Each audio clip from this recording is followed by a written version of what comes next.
Hello friends, அஸ்ஸலாமு அலைக்கும் and வணக்கம். Welcome to Yas cooking channel. 90s பீரியடில் சின்ன வயசில் நாம் எல்லாம் விரும்பி சாப்பிட்ட மடக்கு ஸ்வீட் ரெசிபி தான் இன்றைக்கி நம்ம பார்க்க போகிறோம். கடைகளில் வாங்கி சாப்பிட்ருப்போம். அது எப்படி ரொம்ப சுலபமாக ரொம்ப ஈஸியாக வீட்லேயே செய்யலாம் அப்படின்னு சொல்லிட்டு பார்த்துடலாம். இந்த ஸ்வீட் ரெசிபி நல்ல ஸ்வீட்டாகவும் உள்ள நல்ல ஜூஸியாகவும் இருக்கக்கூடிய ஸ்வீட் ரெசிபி. வாங்க வீடியோக்குள்ளே போய் பார்த்துடலாம். அதுக்கு ஒரு பவுல் எடுத்துகிட்டு 2 கப் அளவில் மைதா மாவு எடுத்துக்கோங்க. கூடவே 1 டீஸ்பூன் அளவு சால்ட் எடுத்துக்கலாம். உப்பு 1 டீஸ்பூன் அளவு எடுத்துக்கலாம். அடுத்ததாக மஞ்சள் தூள் 1/2 டீஸ்பூன் அளவில் எடுத்திருக்கேன். உங்ககிட்ட மஞ்சள் ஃபுட் கலர் இருந்தால் அது கூட எடுத்துக்கோங்க. வாசமில்லாத எண்ணெயாக 1/2 கப் எடுத்திருக்கேன். 2 கப் மாவுக்கு 1/2 கப் எண்ணெய் எடுத்திருக்கேன். உங்களுக்கு நெய் ஃப்ளேவர் பிடிக்கும் அப்படின்னா நெய் எடுத்துக்கோங்க. நெய் சேர்த்து செய்யும் போது ரொம்பவே டேஸ்ட்டாக இருக்கும். இப்போது நல்லா ஈவனாக மாவெல்லாம் கலந்துக்கிற மாதிரி மிக்ஸ் பண்ணி எடுத்துக்கிறேன். மஞ்சள் தூளுக்கு பதிலாக மஞ்சள் கலர் ஃபுட் கலர் இருந்தால் கூட அதை எடுத்துக்கோங்க. எங்கிட்ட இல்லாதனால நான் மஞ்சள் தூள் எடுத்திருக்கேன். நல்லா ஈவனாக மிக்ஸ் பண்ணிக்கலாம். இப்படி கையில் எடுக்கும் போது இப்படி பிடிக்கிறதுக்கு ஷேப்பாக வரணும். அதுதான் கரெக்டான கன்சிஸ்டன்சி. இப்படி கையில் பிடிக்க வந்தால் தான் நம்ம ஊற்றின எண்ணெய் அளவாக இருக்குது அப்படின்னு அர்த்தம். அப்படி பிடிக்க வரலைன்னா இன்னும் கொஞ்சம் கூட எண்ணெய் ஊற்றிக்கோங்க.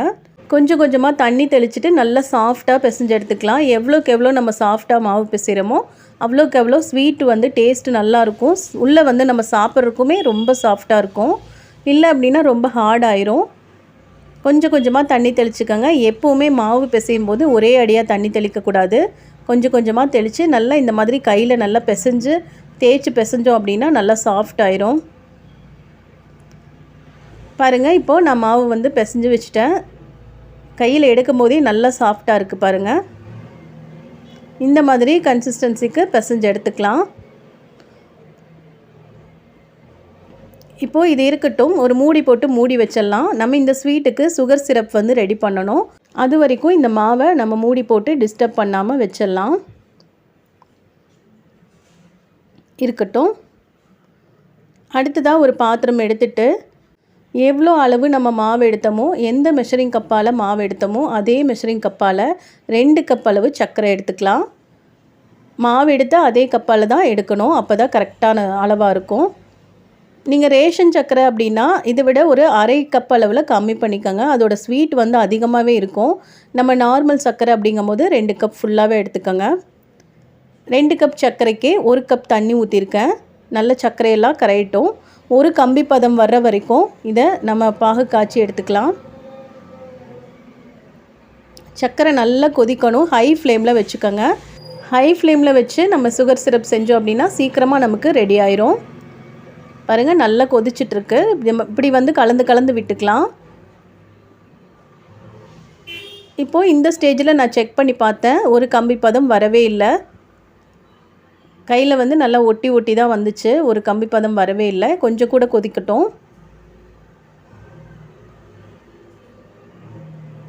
இப்போ செக் பண்ணி பார்த்துடலாம். பாருங்கள், இப்போ இந்த மாதிரி ஒரு கம்பி பதம் வர வரைக்கும் இதை நம்ம காய்ச்சி எடுத்தாச்சு. இப்போது கரெக்டான கன்சிஸ்டன்சிக்கு ரெடி ஆயிடுச்சு. இப்போ ஸ்டவ் ஆஃப் பண்ணிடலாம். இது ஒரு ஓரமாக இருக்கட்டும். அடுத்ததாக நம்ம பிசைஞ்சு வச்சுருக்கேன் இந்த மாவை 2 பங்காக எடுத்துக்கலாம். இந்த ஒரு பங்கை மாவை 2 பங்கு அளவில் நம்ம பிரித்து எடுத்துக்கலாம். நல்லா சாஃப்டாக இருக்குது. நீங்கள் நல்லா சாஃப்டாக பிசையும் போது ஸ்வீட்டோட டேஸ்ட்டுமே சூப்பராக இருக்கும். இந்த மாதிரி மாவை டஸ்ட் பண்ணிக்கலாம். ஃபஸ்ட்டு இந்த மாவை நல்லா தேய்ச்சி எடுக்கணும். நம்ம சப்பாத்திக்கெல்லாம் எப்படி தேய்ச்சி எடுப்போமோ அதே மாதிரி இதை நல்லா தேய்ச்சி எடுத்துடலாம். எவ்வளோக்கு எவ்வளோ லேசாக தேய்ச்சி எடுக்க முடியுமோ அந்த அளவுக்கு லேசாக தேய்ச்சி எடுக்கணும். திக்காக இருந்துச்சு அப்படின்னா நல்லா இருக்காது. அதனால் ரொம்ப லேசாக தேய்ச்சி எடுத்துக்கலாம். ஒட்டுற மாதிரி இருந்துச்சுன்னா அடிக்கடி மாவு போட்டுக்கோங்க. மாவு போட்டுட்டு நல்லா இந்த மாதிரி தேய்ச்சி எடுத்துக்கணும்.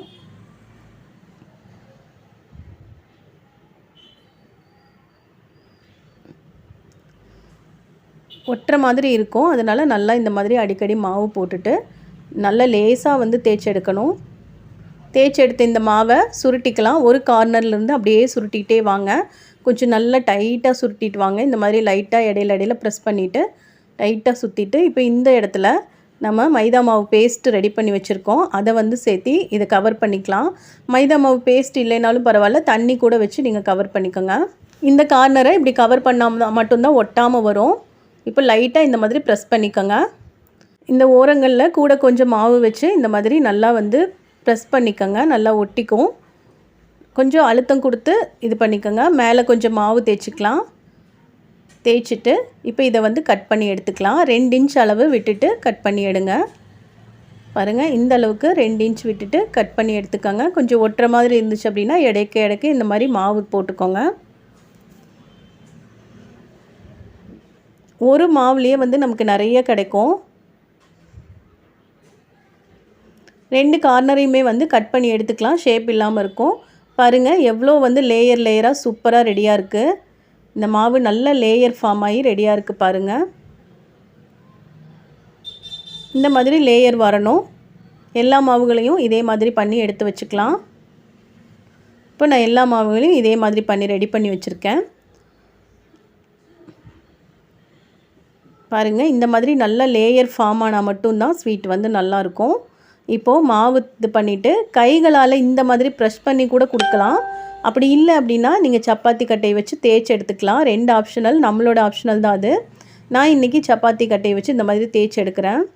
கைகளால் நீங்கள் ப்ரெஸ் பண்ணோம் அப்படின்னா கையில் நல்லா வந்து ப்ரெஸ் பண்ணிவிட்டு சைட்லேயும் வந்து கொஞ்சம் நல்லா ப்ரெஸ் பண்ணி விட்டிங்கன்னா போதும். நான் இன்றைக்கி சப்பாத்தி கட்டையில் தான் இந்த மாதிரி தேய்ச்சி எடுக்கிறேன். பாருங்கள், சைடில் வந்து அந்த லேயரெல்லாம் அப்படியே இருக்கணும். சென்டரில் மட்டும்தான் நம்ம தேய்ச்சி எடுக்கணும். பெருசாகவும் தேய்க்கலாம், சின்னதாகவும் தேய்க்கலாம். நம்மளுக்கு எந்த மாதிரி வேணுமோ அந்த மாதிரி நீங்கள் தேய்ச்சி எடுத்துக்கோங்க. 2 சைடும் நல்ல லேயர் ஃபார்ம் ஆகி சூப்பராக இந்த மாவு ரெடியாக இருக்குது.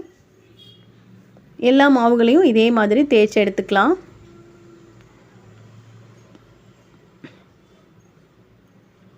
பாருங்கள், நான் இப்போ எல்லா மாவையும் இதே மாதிரி தேய்ச்சி எடுத்துகிட்டு வந்துட்டேன்.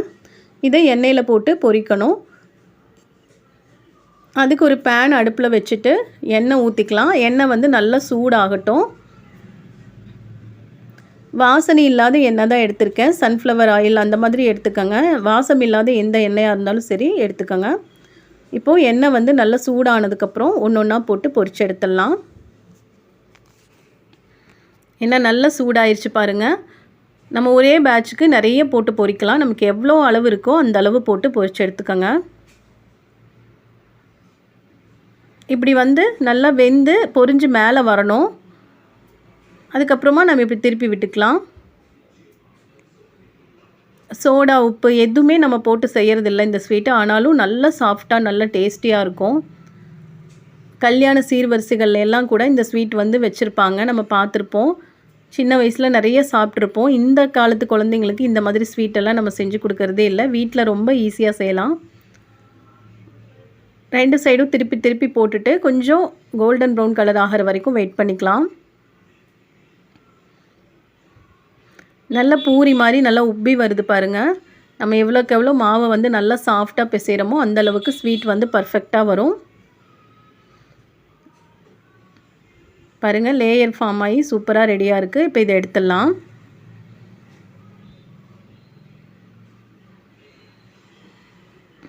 அடுத்த பேட்சையும் இதே மாதிரி போட்டு பொரிச்சு எடுத்துடலாம்.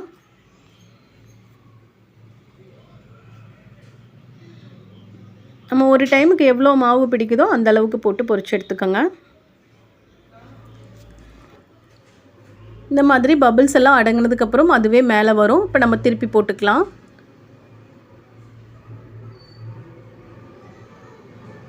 திருப்பி போட்டுட்டு நல்ல ஒரு கோல்டன் ப்ரௌன் கலர் ஆனதும் எடுத்துடலாம்.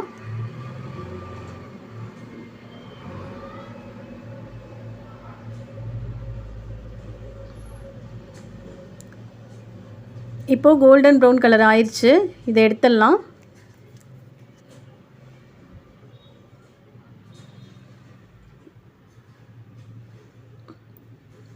பார்த்து கவனமாக பொரிச்சு எடுக்கணும். இல்லைன்னா ஒரு சில இடத்துல வேகாமையும் ஒரு சில இடத்துல வெந்தும் இருக்கும்.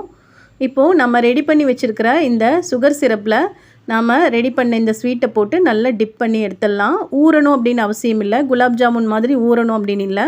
நல்லா கொஞ்சம் டிப் பண்ணி எடுத்துடலாம். எடுத்துட்டு வெளியில் வச்சிடலாம்.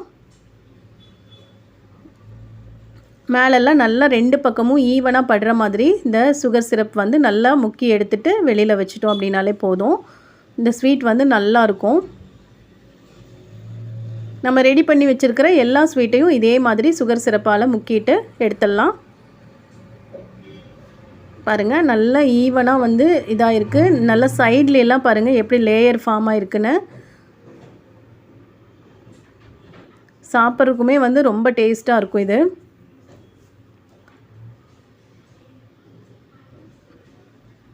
இப்போ ஊறின இந்த ஸ்வீட்டை வந்து வெளியில் எடுத்துடலாம். பாருங்கள் பார்க்குறக்கே சூப்பராக இருக்குது. கண்டிப்பாக ட்ரை பண்ணி பாருங்கள். ரொம்ப ஈஸி. கொஞ்சம் மாவு இருந்தாலே போதும், நிறைய ஸ்வீட் செஞ்சிடலாம். பிச்சு காமிக்கிற பாருங்கள் எவ்வளோ ஸ்வீட்டாக நல்ல ஜூஸியாக இருக்கும். சாப்பிட்றதுக்கு உள்ளே நல்ல சாஃப்டாகவும் வெளியில் நல்ல கிறிஸ்பியாகவும் ஸ்வீட்டாகவும் ஜூஸியாகவும் இருக்கும். கண்டிப்பாக ட்ரை பண்ணி பாருங்கள். மற்றவங்களும் பயன்பெறணும் அப்படின்னா இது அதிக அளவில் ஷேர் பண்ணி விடுங்க. வீடியோ பிடிச்சிருந்தால் லைக் பண்ணுங்கள், ஷேர் பண்ணுங்கள். மறக்காமல் நம்ம சேனலை சப்ஸ்கிரைப் பண்ணி சப்போர்ட் பண்ணுங்கள். தேங்க்யூ.